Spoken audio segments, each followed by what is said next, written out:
Hello. So I wanted to remind you about the topic of the final is going to be women in the ancient world. So we're going to be comparing and contrasting women in classical China and classical India, and then we're going to go deeper into history and look at ancient Egypt and Mesopotamia as well.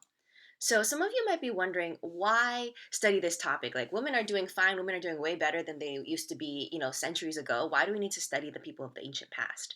And the reason why is because if we look at women's rights around the world right now, it actually has some similarities to back then. A lot of the discrimination that women face today are rooted in things that happened in the past.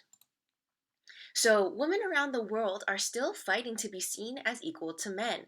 Fighting patriarchal societies is really hard. Patriarchy has been around since ancient times, so it's hard to get people to change their minds when it's part of their culture. Not impossible, but it is harder. So, what is patriarchy? Please make sure that you have this definition somewhere. Patriarchy is a form of social organization in which men have power over other genders, which are women. It could be people who are non binary or transgender. They basically are the dominant gender in society.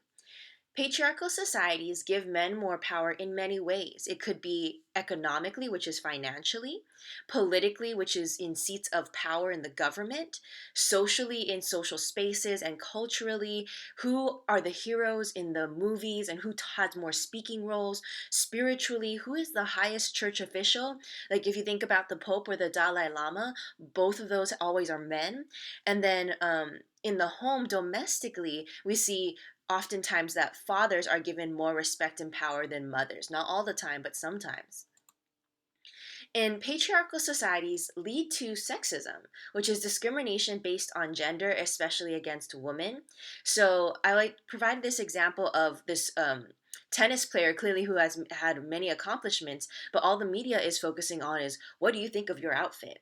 So this is an example of sexism because media is focusing on the way a woman athlete looks versus her academic accomplishments or athletic accomplishments, right?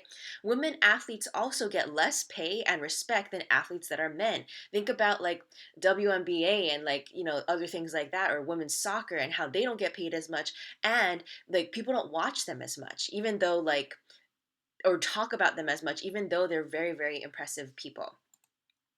So I wanted to show you some other data on gender discrimination, and this data on the following slides were collected in 2019 from the United Nations Women Organization.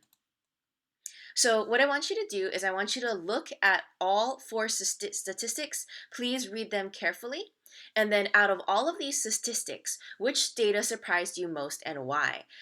You can also answer in the chat instead. Number two, how has patriarchy impacted you or the women in your life? So, as a reminder, what you're doing for the do now is you are reading these statistics about women from around the world, and then you're answering into the chat and sending it to me.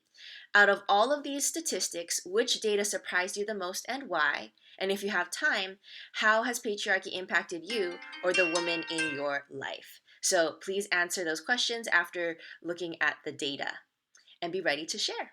Bye.